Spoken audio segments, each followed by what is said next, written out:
Right, so speaking of chord progressions, one of the most important chord progressions is known as the 2-5-1. Because we've now explained the chord numbers, we now know that that means that we're going to be using the second, the fifth, and the first degree that you find in a major or in a minor key. And although we'll be looking at both the 2-5-1 major and the 2-5-1 minor in this course, we'll be starting now from the 2-5-1 major. And we'll be choosing a fairly popular key to play on guitar, which is the key of G major. So the second degree when you play a 2-5-1 in G major will be an A minus 7. Like we explained, we'll be using 7th chord rather than just triads.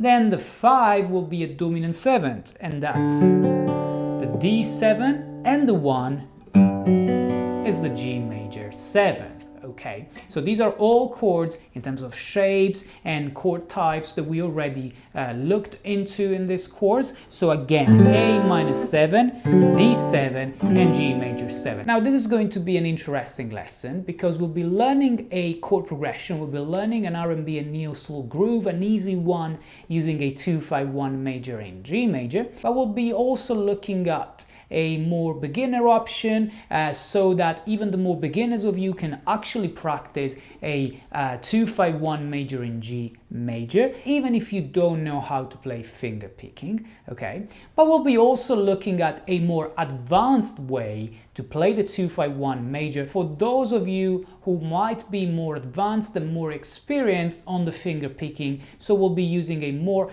difficult, right hand pattern with more percussions, with more single strings, arpeggios, and pluckings at the same time. So the 2-5-1 in G major sounds like this.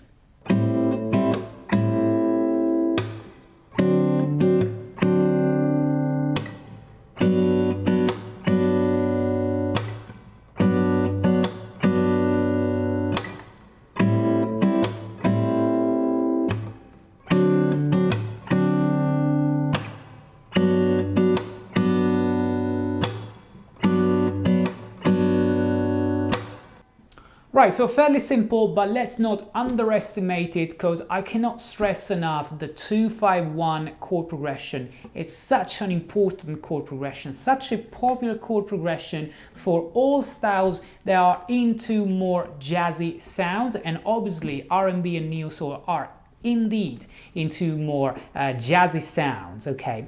So what I was playing really was literally one bar on the A minus 7 with a similar pattern to what we already learned in this course. So I was plucking 4 strings and then plucking another 3 on the 4th 16th before using a percussion on 2. So it was 1 E and a 2, okay? And then what do? We actually pluck all of the 4 strings on the offbeat number 2.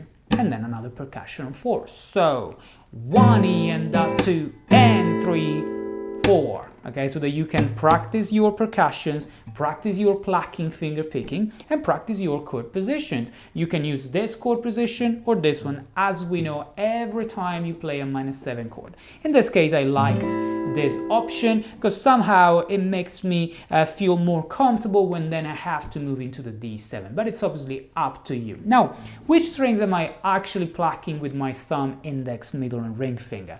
Well, I'm plucking the 6 for the root, and that's with my thumb, of course. Then I'm skipping the A, and I'm plucking D, G, and B strings with index, middle, and ring fingers. So like that, okay? When I move to D7, I do the same pattern, I play the same pattern, but starting from the A string because the root is here, and I don't have to skip any strings, so I'll be using the 5th, 4th, 3rd, and 2nd, so I'll be doing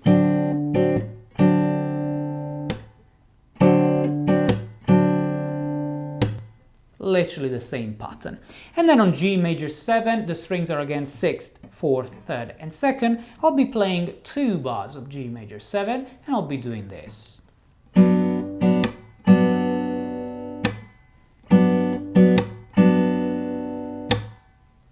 Right, so now it's time to listen to the whole 2-5-1 in G major with this pattern.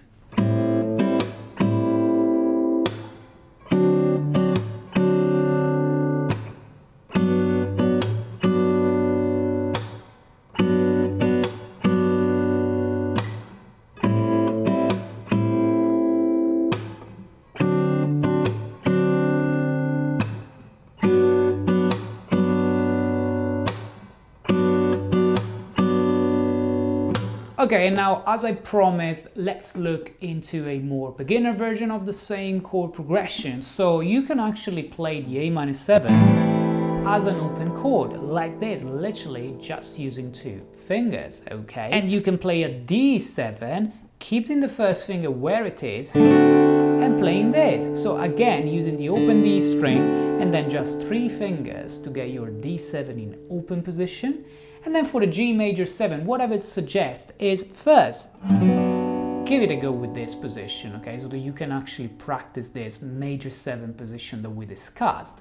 But if you also want to have a more open string sound that might blend better with the other 2 positions, you can look into this chord position, okay. This is just the G major 7 in open position, okay, so I'm using the G here, and I'm using my ring finger here, and the major 7, the F sharp is here, like this, okay. Now, how can you play this? First of all, I would say let's make it really beginner friendly, so no finger picking, use the pick, and what you can do is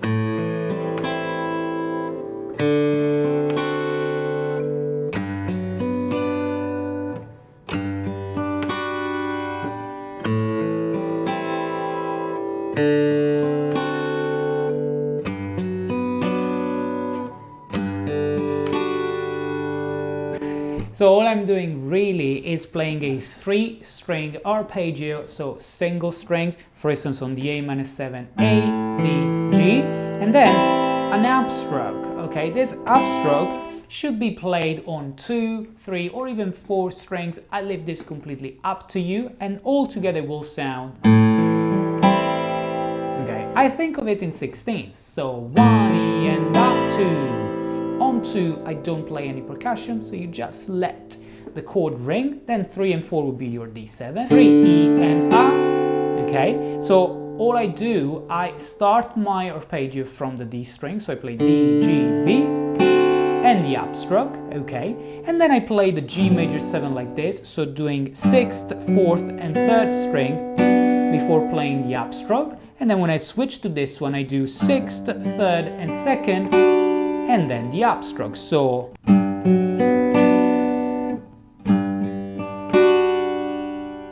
let's listen to it all together. This is a more beginner version, no finger picking, no percussions, okay? So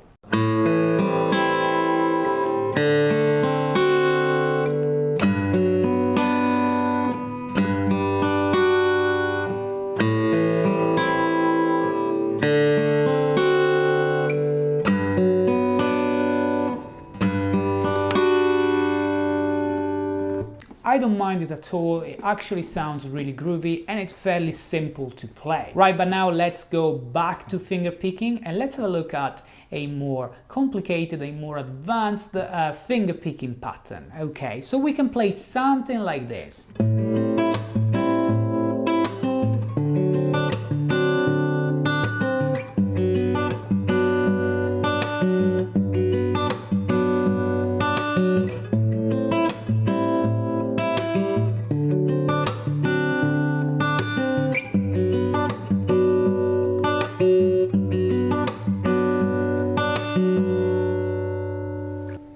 So what is going on in this pattern? Well, the chords are obviously the same, but I'm basically plucking 4 single strings first, before the first percussion, followed by the bass on its own, and the pluck of the upper part, so the three other fingers, the 3 other strings that I use in this chord, on their own. Okay, so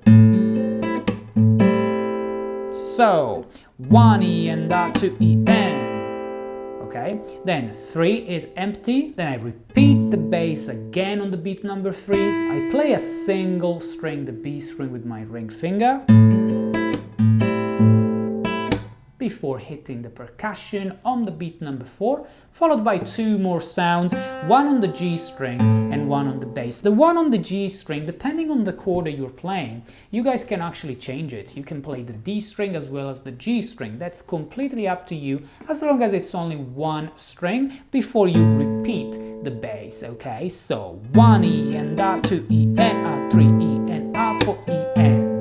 Okay, you want to get that 4 E and. Let's do it even slower. 1 E and A, 2 E and A, 3 E and you repeat the same here, but obviously changing the strings. So 1 E and A, 2 E and A, 3 E and A, 4 E and. Okay, I'm still using the G string before repeating the bass at the end, and then the same on the G major 7. Feel free to change that string that we mentioned, like I did now, switching to the D string before repeating the bass one last time. Okay, so all together slowly.